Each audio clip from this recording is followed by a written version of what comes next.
Ini adalah acara Nimbrung yang kedua, ya seri 2 ya Pak ya? Iya. Tanggal iya. berapa hari ini ya? Tanggal 5 Mei. Tanggal 5 Mei ya. Kembali lagi dengan kita berdua, saya dan Pak Oki lagi di dalam playlist Nimbrung. Ya Pak Oki ya? Iya. Hari ini mau ngomong apa ini Pak Oki enaknya kita nih? Ya sedikit kita bahas altar mungkin. Altar. Itu masih remang-remang kita supaya bisa mengerti lebih Altar. jelas. Apa itu Pak altar? Nah, kalau arti literalnya sih itu tempat yang lebih tinggi.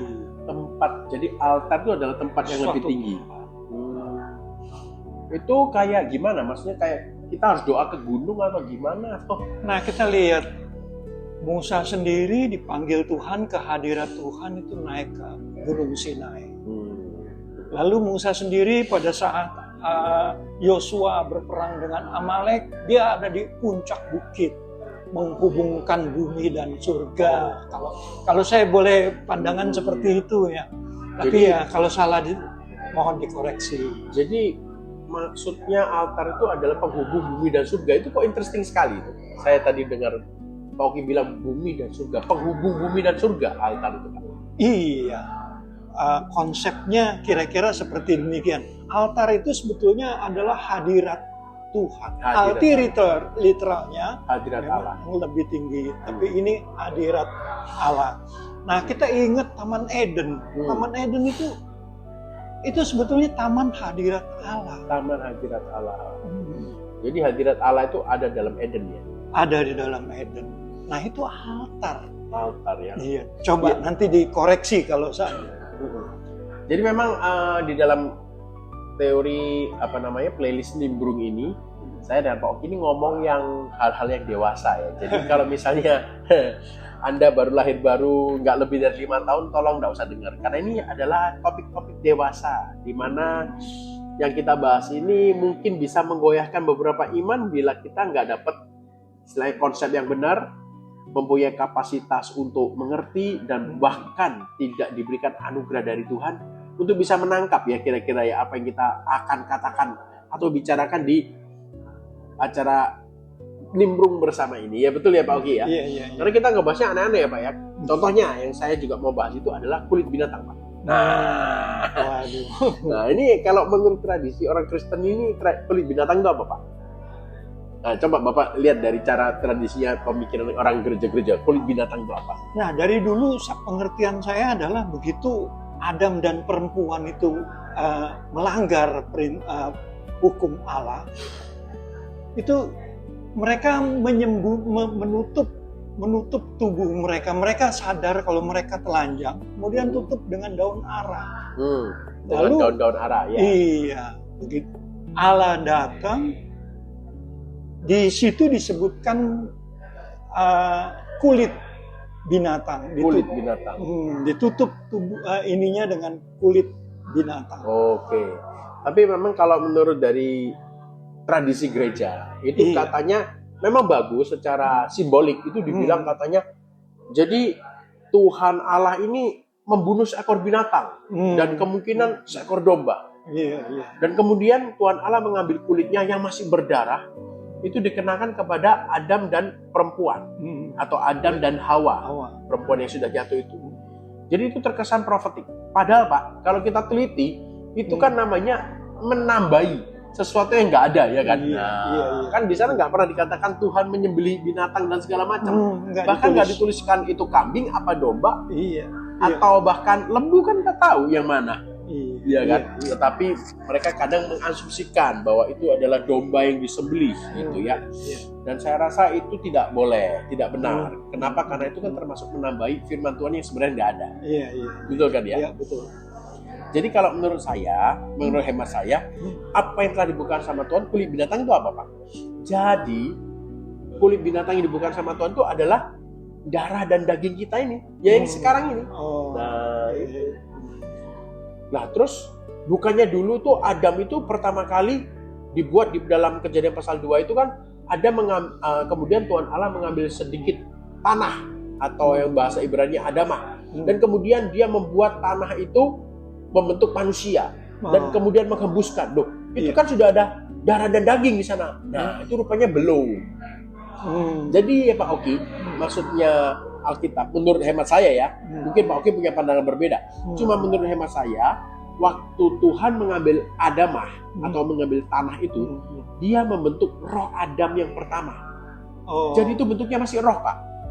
Dan kemudian roh itu dihembuskan dengan gambar Adam yang ada di pasal 1. Kejadian pasal 1 ayat 26, marilah kita menciptakan manusia dalam gambarnya, dan di dalam gambarnya itu diciptakanlah mereka itu laki-laki dan perempuan, itu yang pasal ayat 27. Nah, gambar itulah yang dimasukkan ke dalam manusia yang dibentuk dari tanah ini tadi, Pak. Dan ketika manusia gambar ini dihembuskan bersama hembusan Allah, bersama debu yang dibentuk tadi, ketiga daripada unsur ini membuat tanah itu, manusia tanah itu menjadi jiwa yang hidup. Dan jiwa yang hidup itu masih berbentuk roh, menurut hemat saya. Dan kemudian jiwa hidup itu di dalam alam kreatif atau di dalam alam spiritual, alam yang tidak terlihat, kemudian mereka, ya kita tahu di sana dikatakan perempuan diambil dari laki-laki, mereka berdua masih di dalam alam spiritual. Nah, ini menurut hemat saya. Dan kemudian setelah mereka berdosa, seperti yang Pak Oki tadi sudah ceritakan, jadi mereka menutupi diri dengan pohon ara, dan Tuhan mengambil pohon ara itu. Mengapa? Karena menurut saya, roh Adam tadi sudah menjadi maut, sudah mati. Nah, jadi Adam dan perempuan ini atau Hawa kemudian diberikan kulit binatang, yaitu apa? Darah dan daging kita. Jadi yang terjadi di sini, Adam itu laki-laki dan perempuan itu jiwanya. Nah, jiwanya diikat di dalam darah, sedangkan rohnya diikat di dalam daging. Oleh karena itu kita ketahui sekarang darah dan daging itu adalah kulit binatang itu, Pak. Menurut hemat saya, yang saya diberitahu kira-kira oleh Roh Kudus itu seperti itu. Seperti itu ya. Jadi makanya mengapa mereka diberikan kulit binatang? Karena Tuhan tahu suatu hari nanti dia akan datang ke dunia ini dan membawa sebuah tubuh berkulit binatang yang ada darahnya. Nah, darah yang sama itu akan menebus darah yang terjadi di dalam tubuh ini. Jadi akhirnya mereka diampuni dengan Tuhan Yesus ini. Nah, pernah berpikir nggak? Kok bisa ya darah lembu, darah domba, darah kambing bisa menggantikan manusia? Nah, pernah pikir nggak? Menurut saya sih nggak bisa ya. Nggak bisa. Sepadan. Tetapi bisa. Karena manusia sudah memakai kulit binatang itu tadi. Makanya darah binatang bisa menebus darah kulit binatang yang dipakai oleh manusia. Manusia tadi. Kesana ya konsepnya. Jadi itu sebenarnya kulit binatang. Nah, di sana nanti kita membicarakan tentang altar yang gimana menggantikan. Nah, ini menggantikan, karena altar ini sebenarnya juga tempat transaksi, Pak. Tempat transaksi. Tempat transaksi. Transaksi antara manusia dengan Allah. Atau manusia dengan makhluk-makhluk roh. Jadi memang gak heran kalau di dunia ini banyak sekali altar-altar ya. Banyak sekali altar-altar. Bahkan kita lihat orang Hindu punya altar, ya kan?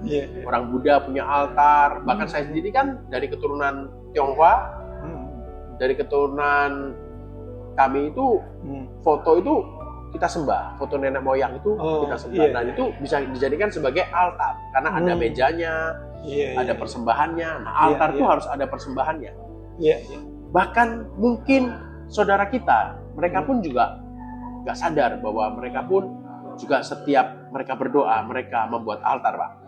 Jadi tetangga kita, yaitu kaum muslimi, ketika mereka berdoa, mungkin mereka nggak sadar bahwa mereka pun memakai jubah, ya kan?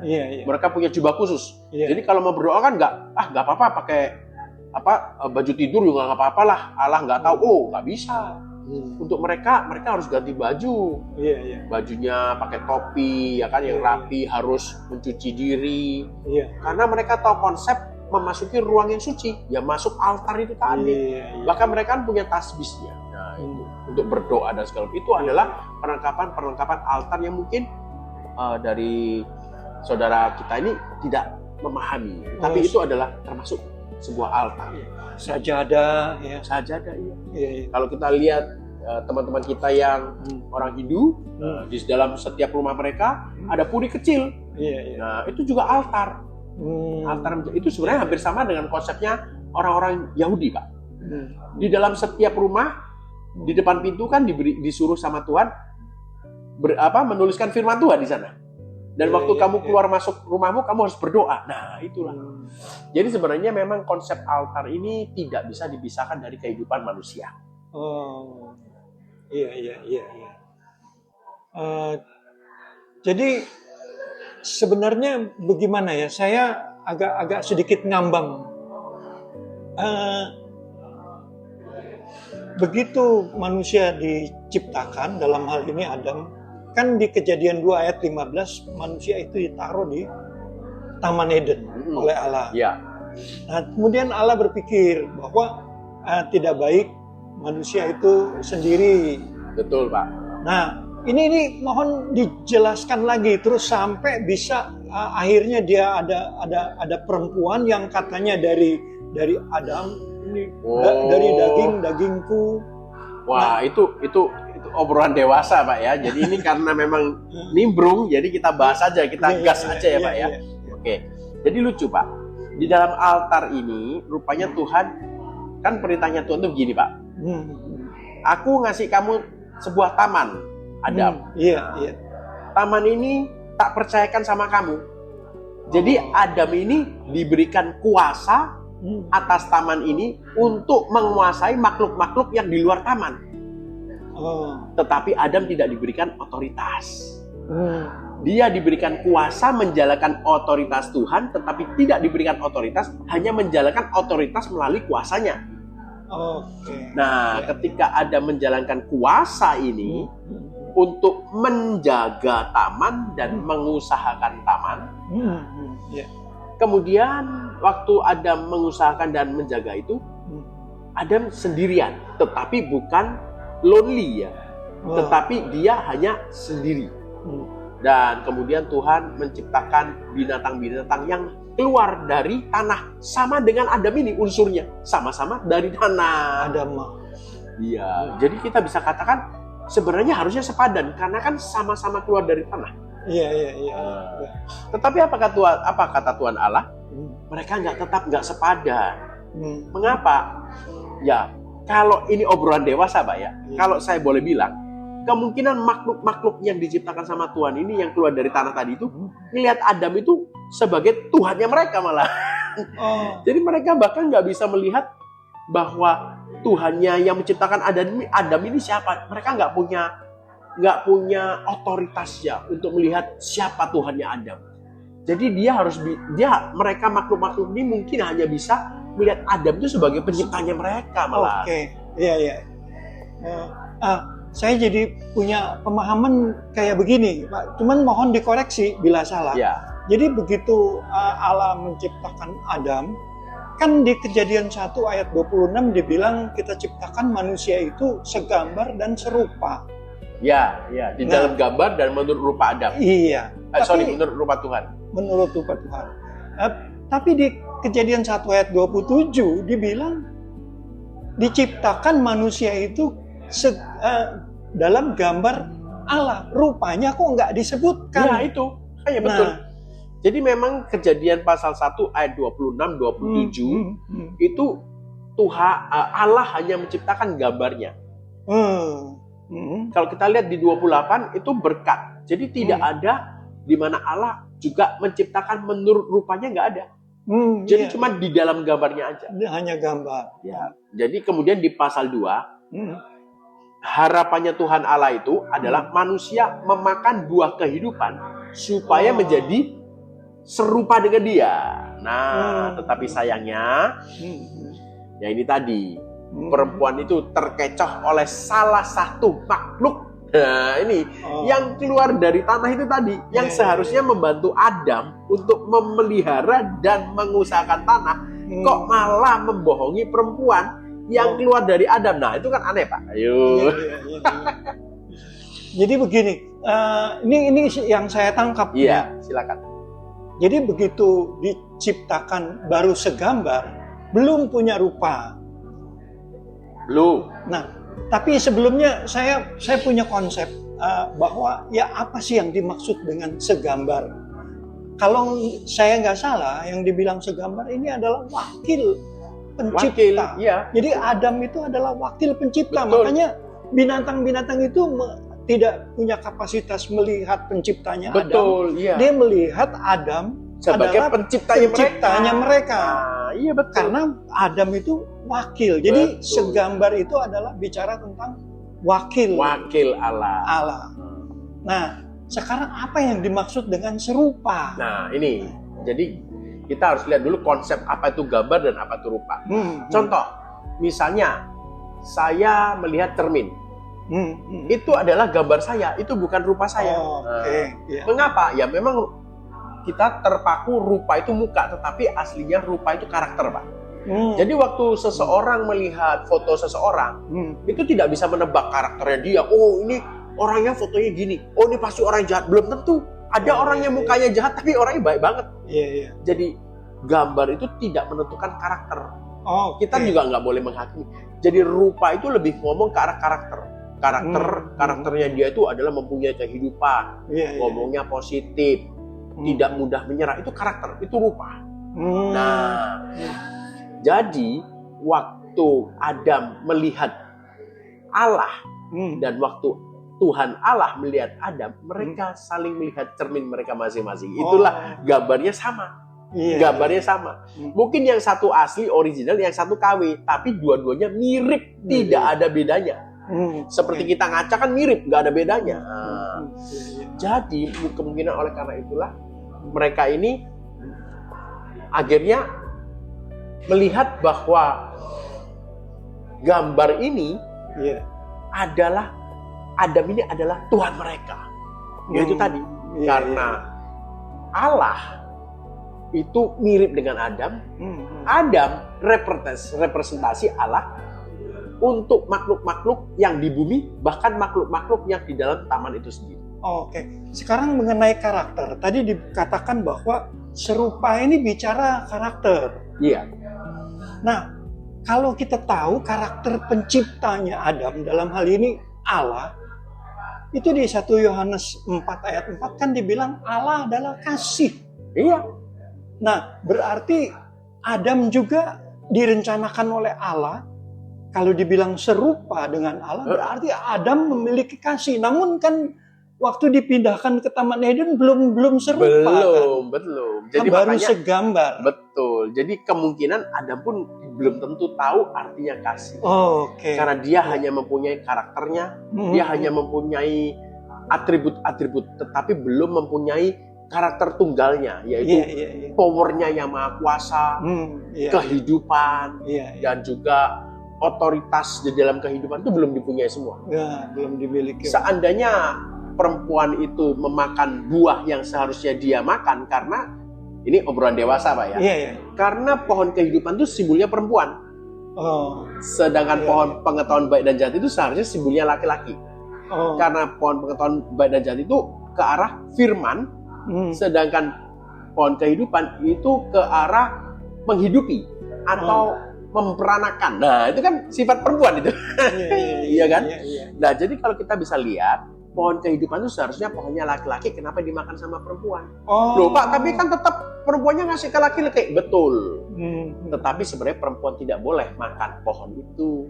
Di situ pelanggarannya terjadi ya. Jadi seorang perempuan tidak boleh makan punyanya laki-laki. Nah, ini obrolan dewasa sekali lagi. Seharusnya perempuan atau jiwa kita ini seharusnya mereka itu harus makan pohon kehidupan. Sehingga mempunyai karakter Tuhan, dan akhirnya bersama dengan Adam dia makan pohon pengetahuan baik dan jahat. Dan akhirnya mereka mempunyai gambar dan menurut rupa Allah. Dan pada saat itulah mereka akan menguasai dunia, menguasai binatang yang di udara, binatang yang di laut, binatang yang di darat, sesuai dengan firman Tuhan dikatakan di dalam Kejadian pasal 1 ayat 26. Marilah kita menciptakan manusia dalam gambar kita dan menurut rupa kita, dan biarkanlah mereka berkuasa atas binatang yang di laut. Yang pertama di laut sebenarnya ya. Dan yang kedua yang di udara, dan kemudian yang ada di darat.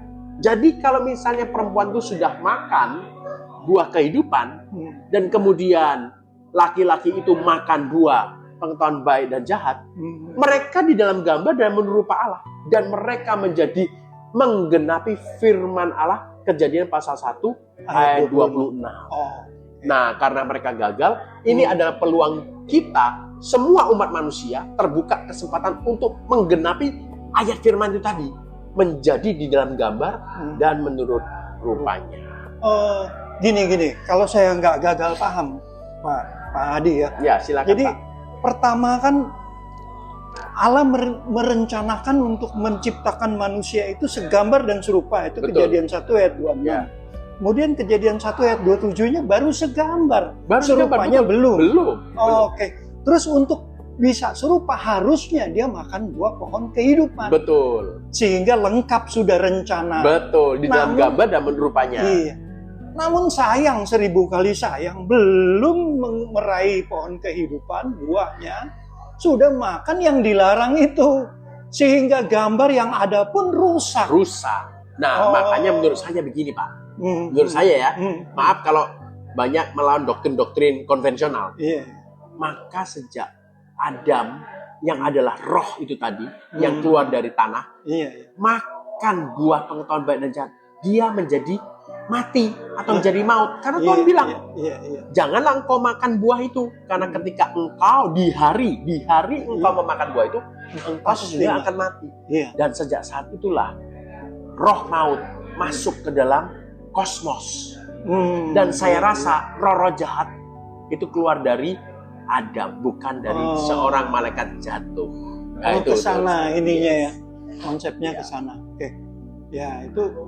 Ya memang ini banyak perdebatan, betul. Jadi ini Tapi, salah satu yang dibukakan juga sama Tuhan, bahwa semua kehancuran dunia ini itu karena roh maut yang ada di setiap manusia. Karena kita berasal dari roh yang Adam pertama ini, Pak. Jadi setiap manusia itu harus ada roh maut di dalamnya. Oh ya, ayatnya kan berkata oleh karena seorang kita semua berdosa. Betul. Ya itu tadi. Roh maut itu ada di setiap manusia.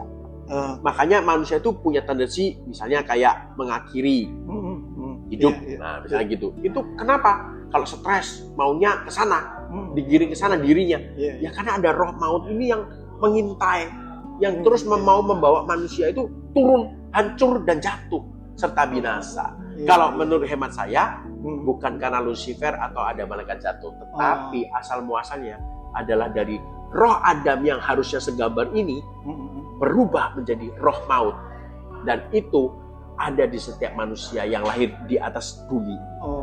Kira-kira begitu. Tapi bersyukur kita bahwa ternyata Allah berinisiatif, karena begitu besar kasih Allah akan dunia, maksudnya ini kita manusia. Sehingga yang gambarnya rusak tadi itu, jangankan serupa, belum punya serupa, baru ada gambar pun rusak. Nah, tapi bersyukur bahwa Yesus, maksudnya Allah berinisiatif untuk menebus kita. Dia menjelma, kan Yohanes pasal 1 ayat 1 katakan pada mulanya firman itu adalah Allah, dan firman itu menjadi Allah. Adalah Allah. Pada mulanya firman itu bersama-sama dengan Allah, dan firman itu adalah Allah. Kemudian ayatnya yang ke-14 dikatakan firman itu telah menjadi manusia, inilah Yesus. Nah, Yesus dia hidup seperti manusia, tidak mempertahankan keilahiannya, kan di Filipi. Betul. Bahwa dia mengambil rupa manusia, kemudian tidak mempertahankan keilahiannya. Kemudian dia mati dan bangkit.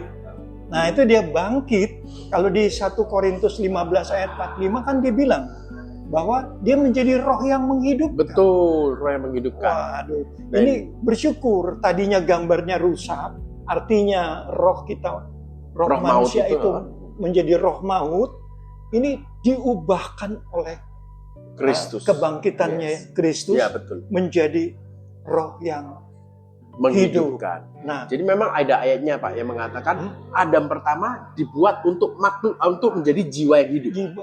Betul. Itu Adam pertama. Makanya kita semua adalah jiwa yang hidup. Iya. Tetapi Adam terakhir yaitu Yesus Kristus, dia adalah roh yang menghidupkan. Nah, apa ini Pak roh yang menghidupkan? Roh yang menghidupkan ini adalah buah kehidupan itu tadi.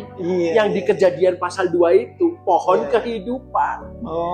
Jadi pertama, Allah menciptakan gambar, kemudian gambar rusak, kemudian di dalam perjanjian baru, Yesus membawakan rupa yang sempurna untuk memperbaiki gambar yang rusak ini. Jadi terbalik. Sekarang kita sudah punya rupa yang sempurna. Apa itu rupa yang sempurna? Roh Kudus. Roh Kudus yang ada di dalam roh kita saat ini, yaitu roh yang diciptakan di dalam kebenaran dan penuh kesucian. Itu ada ayat firman-Nya. Saya ingat itu. 1 Korintus 6 ayat 17. Nah, itu. Di sana dikatakan bahwa roh yang menghidupkan atau roh kita ini sudah menurut rupanya. Itu sesuai dengan Kejadian pasal 1 ayat 26, tapi kita ambil yang belakang, menurut rupanya. Karena di dalam gambarnya rusak. Nah, tugas kita sekarang, banyak orang Kristen bilang, sekali terima Yesus sudah selesai. Kita sudah nggak perlu lagi melakukan apa-apa. Loh, salah. Salahnya di mana saya jelaskan Pak ya? Salahnya itu, Yesus hanya menyelesaikan fondasinya, yaitu dia mendatangkan menurut rupanya itu tadi. Iya. Jadi menurut rupanya itu apa? Kehidupan. Roh kehidupan itu sudah bisa keluar dalam realita kita. Masuk dalam roh kita. Tadinya roh maut kita karena Adam. Ini Yesus. Yesus menjadi roh kehidupan. Roh kehidupan. Makanya di setiap manusia, orang-orang percaya ada dua roh. Roh maut dan roh kehidupan itu perang di dalam diri orang Kristen. Roh kehidupan ini mau membangun bangunan kerajaan Allah di atas batu, yaitu Yesus, fondasi itu tadi. Haleluya. Dan roh maut otomatis melarang supaya tidak terjadinya bangunan di atas fondasi Yesus Kristus. Makanya kita tahu Yesus itu hanya menyelesaikan fondasinya. Kalau kita mau buat bangunan, itu perlu fondasi. Itu sudah diselesaikan sama Tuhan Yesus. Tetapi bukan berarti bangunannya udah langsung jadi. Kenapa? Karena kita dikatakan batu yang hidup. Nah, batu yang hidup inilah bangunan yang dibangun di atas fondasi Yesus Kristus. Yesus Kristus sudah mendatangkan roh kehidupan menurut rupanya. Sekarang tugas kita mengizinkan roh kehidupan itu atau roh kita untuk merubah gambar kita. Gambar yang rusak ini apa? Yaitu hati kita yang busuk. Jiwa kita yang terikat oleh keinginan-keinginan dunia ini, pikiran-pikiran kita yang kotor, yang najis, yang jahat, dan kekuatan kita yang suka negatif, suka menyiksa, suka depresi. Nah, ini segala hati, jiwa, pikiran, kekuatan ini harus dirubah. Bagaimana caranya?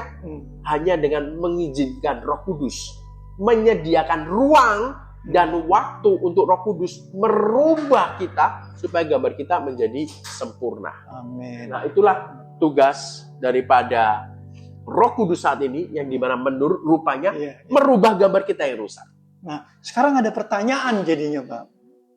Jadi saya ingin bertanya, di dalam kita mendevelop, membangun apa yang sudah di fondasinya sudah dibuat oleh Yesus, membangun, apakah kita harus taat? Apakah kita harus disiplin? Aturan ini, aturan itu, dan seperti yang kita belajar saya dari kecil, harus begini, harus kamu harus suci hatinya, kamu harus suci pikirannya. Nah, padahal saya punya kebiasaan kalau suci itu kayaknya capek gitu. Artinya saya nggak mampu. Terus bagaimana caranya? Itu Pak ya. Nah kalau ngomong ini memang sangat-sangat dewasa ya obrolannya jadinya ya. Karena kalau kita ngobrolin konsep dan doktrin interdenominasi antara Kristen, itu sangat sensitif.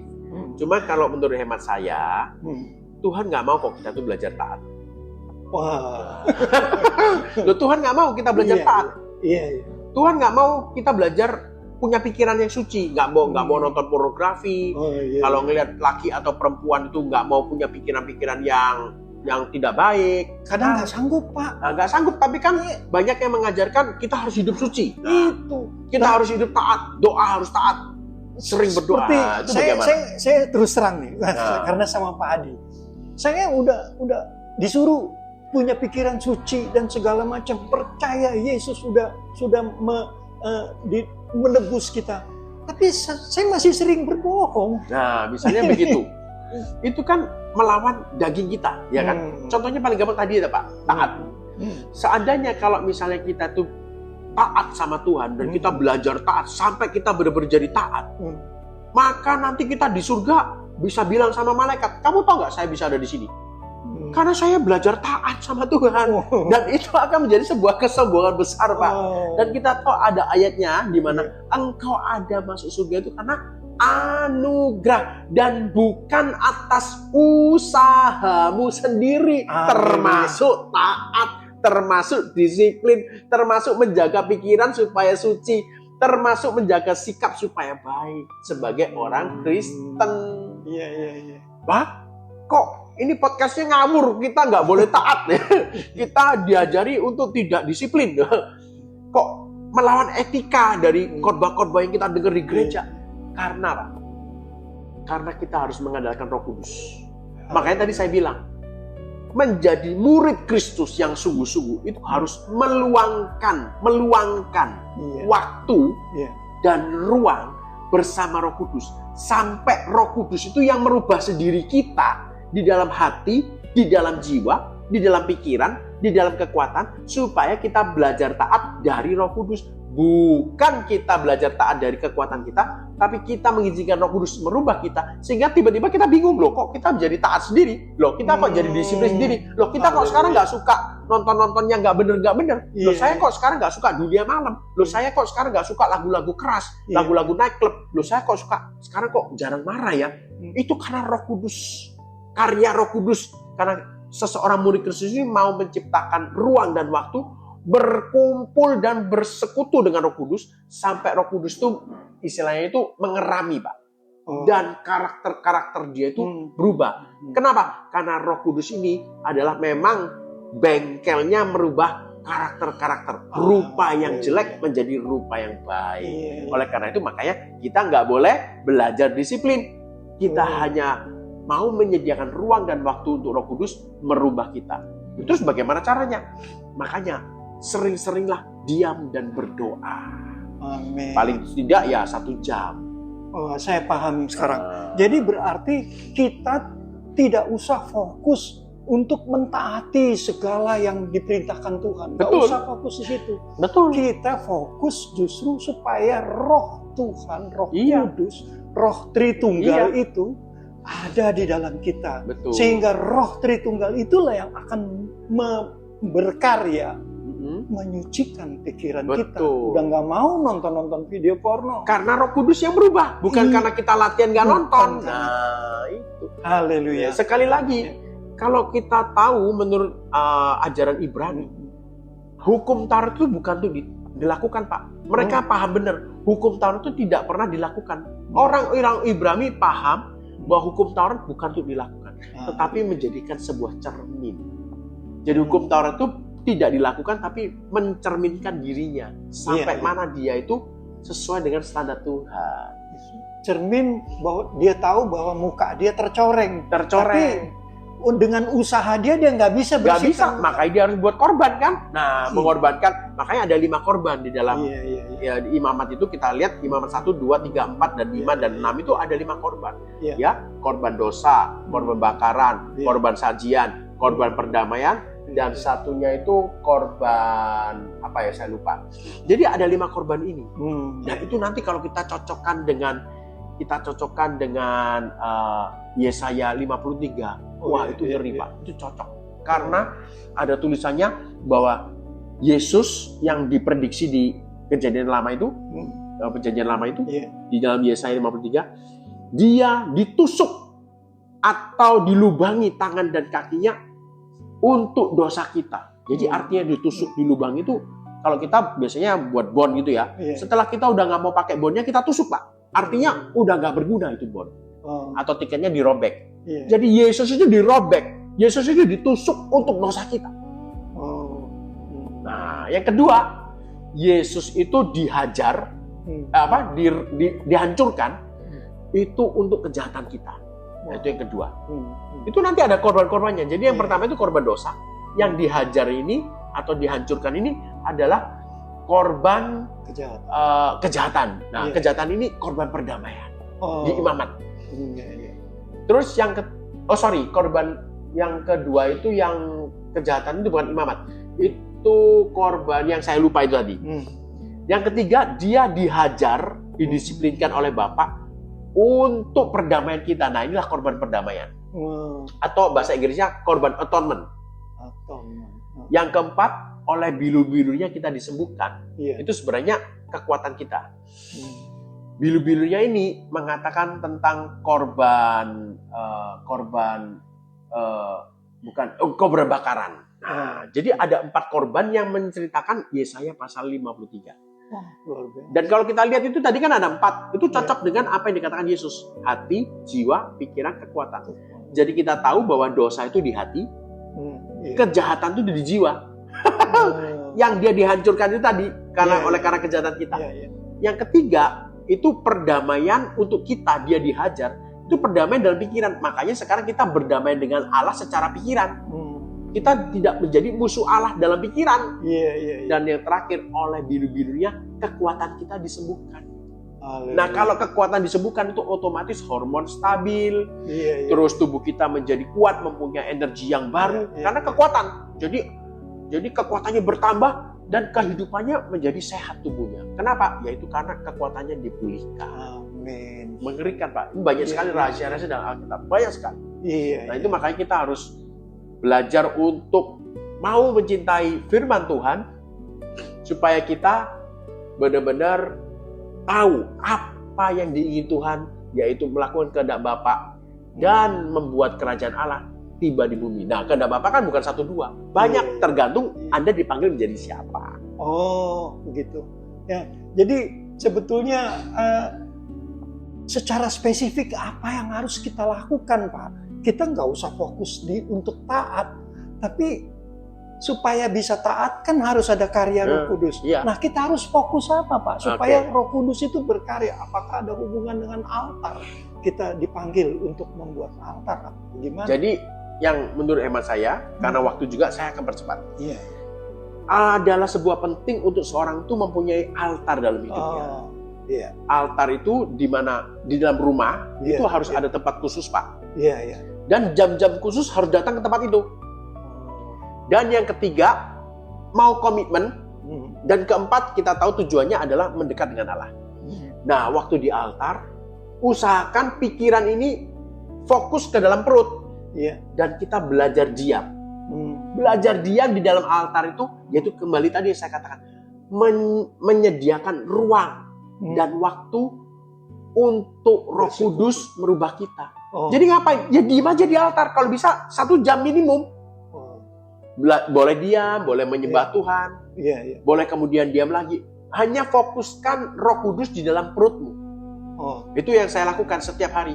Memfokuskan hadirat Allah di dalam perut kita. Nah, mungkin nanti kapan ya podcast lagi selanjutnya kita akan jelaskan mengapa di dalam perut dan segala macam. Karena ini waktunya nggak cukup ya. Siap. Jadi fokuskan ke dalam perutmu, lihat hadirat Allah di dalam perutmu itu tadi.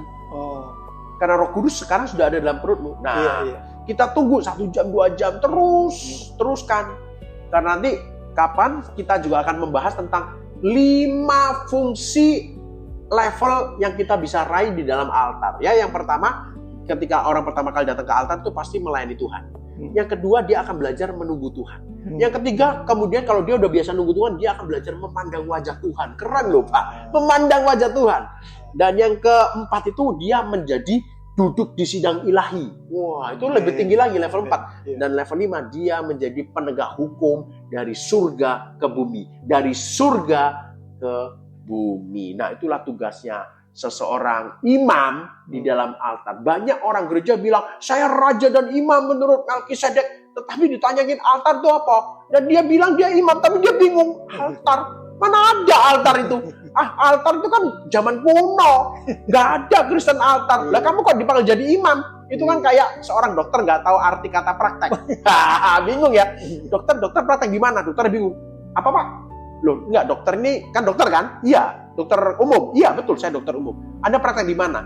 Dokternya bingung, dia kayak, apa itu praktek? Nah, itu sama kayak kita bilang, kita adalah raja dan imam menurut Melkisedek. Oh, Anda altarnya di mana? Apa itu altar? Nah, itulah. Makanya banyak orang Kristen yang nggak ngerti, Pak. Banyak kehilangan miskonsep-konsep yang penting untuk mengadakan kerajaan Allah di bumi. Itu sangat disayangkan. Ya mungkin kira-kira itu dulu ya Pak ya. Apa yang kita bicarakan.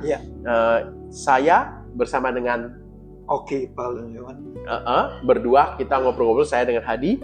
Mohon pamit. Nimbrung lagi yang seri ketiga ya Pak Oki ya, betul ya. Nimbrung seri ketiga. Dan tolong dengarkan hanya dengan yaitu kekasih-kekasih jemaat-jemaat dan juga teman-teman gereja yang cukup umur mungkin ya. Jangan ngajak yang ini karena obrolan dewasa ya. Oke, selamat tinggal, Tuhan Yesus memberkati. Tuhan Yesus memberkati.